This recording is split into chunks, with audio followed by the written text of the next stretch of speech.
In Bangladesh on Tuesday night, a meeting was held at Bongo Bhavan among President Mohammad Shahabuddin, chiefs of the armed forces and coordinators of the anti-discrimination student movement. It was decided to make Nobel Peace Prize laureate Muhammad Yunus the head of the interim government. Meanwhile, a major reshuffle at the top level in the army and Bangladeshi police force has also been reported.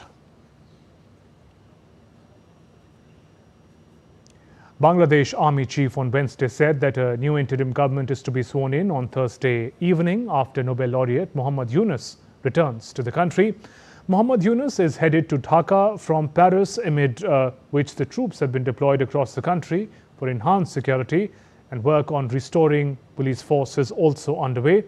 Yunus was appointed by Bangladesh President Mohammad Shahabuddin after meetings held with student leaders and chiefs of the military services. And Nobel laureate, head of Bangladesh's interim government, Muhammad Yunus, has said he looks forward to returning to the country and prepare its future after recent protests forced the Prime Minister to leave. Talking to media at Paris airport, Yunus said he looked forward to going back to Bangladesh and see what's happening and how they can organize themselves to get out of the trouble that the nation is in.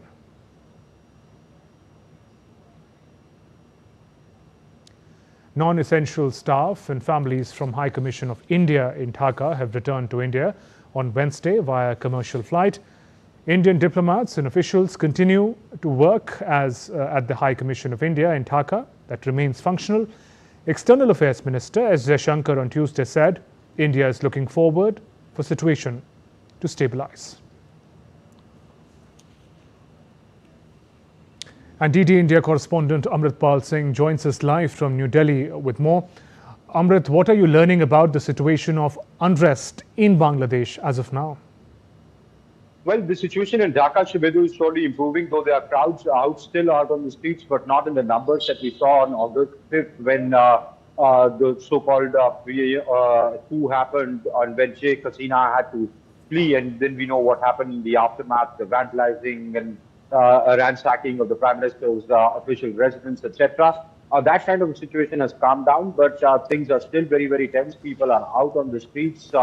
I think the students' movement, Students Against Discrimination, though it's part of the consultation process and is constantly meeting the president, the army chief, the army commanders, etc., and they are very much a part of the government formation. In fact, Muhammad Yunus was their choice, but they still want to keep the street part with them because they don't want to negotiate from a position of weakness.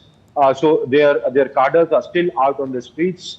The army is appealing to the students and the protesters to go back, to people to go back. And outside Dhaka also there is considerable tension in and around in the hinterland as well. So that's what the situation on the ground in terms of law and order is. Okay, and being the closest neighbor and development partner of Bangladesh, how is India looking at the evolving situation?